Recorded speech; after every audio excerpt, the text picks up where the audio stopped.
What's going on, guys? I'm working on my Dana 30 rebuild once again for my 1990 Jeep Cherokee, and today we are replacing ball joints. So I've already removed the old ball joints, and when I went to replace them with the OEM parts, these are Spicer parts, as you can see, it totally just slides right in.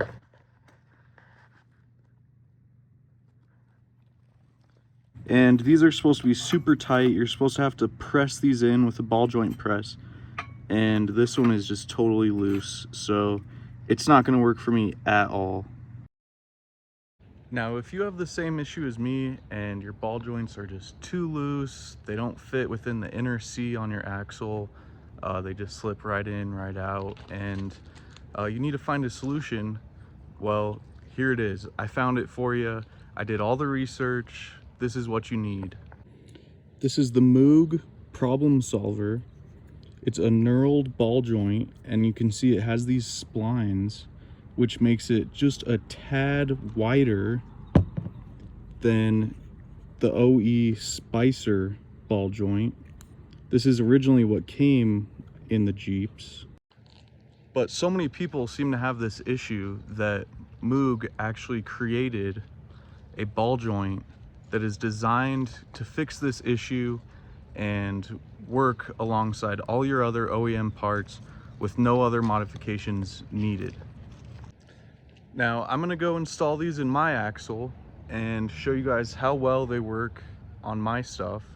I'm not sponsored in any way. This is just what my rig needed, and I'm just putting this out there trying to help you guys. I've done a lot of research on it.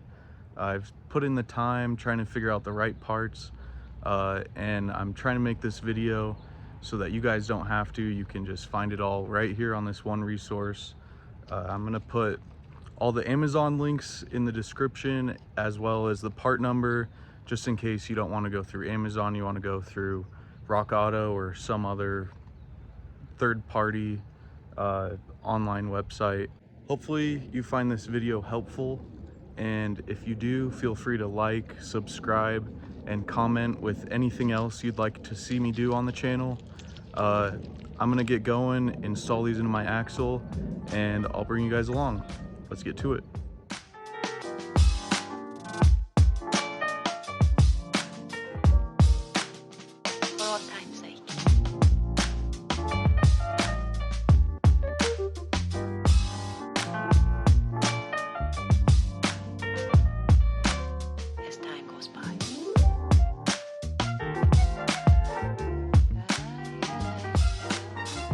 All right, I got that guy pressed in. It's super tight, really snug. It's not going anywhere. Fits perfectly. And I aligned this Zert joint with this guy here, just like the instructions say. And time to move on to the upper.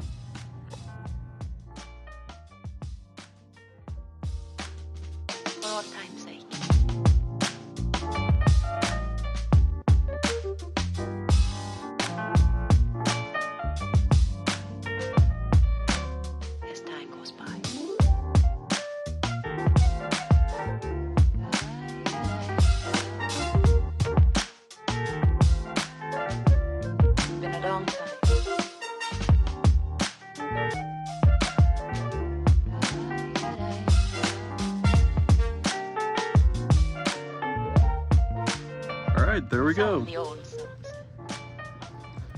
Just got to install that grease zert. That should be really easy. But yeah, the upper is super tight, just like the bottom. Looks clean. Man, I love new parts. There's those bushings that we installed in the last video. Hopefully you guys saw that. But yeah, this axle is pretty much ready to install. So I believe this requires a 33mm socket, but my largest one is a 32. It still works. And I like to tighten these as much as I can by hand.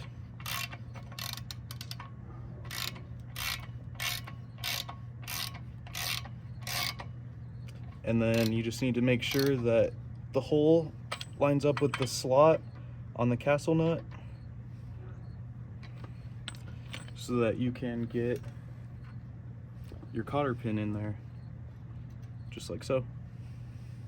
And then I'm gonna do the exact same thing on the top, and I'll see you when it's done.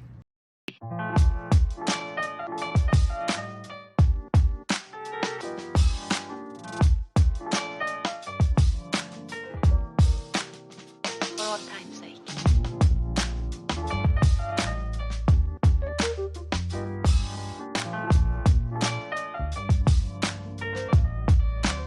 As time goes by.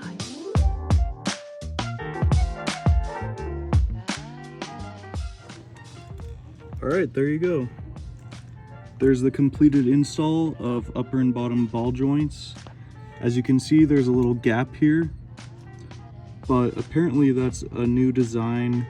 There's springs in here or something, and that allows this upper ball joint to kind of have a little bit of a give, just in case the bottom ball joint kind of fails early. I'm not really sure, but that's how it's designed. Don't forget to grease your zerts, and there is one down here on the bottom that takes a needle zert. I'm not sure what it's called, but yeah, there you go, guys. Hopefully this video was helpful, and please leave a like and subscribe. Thank you.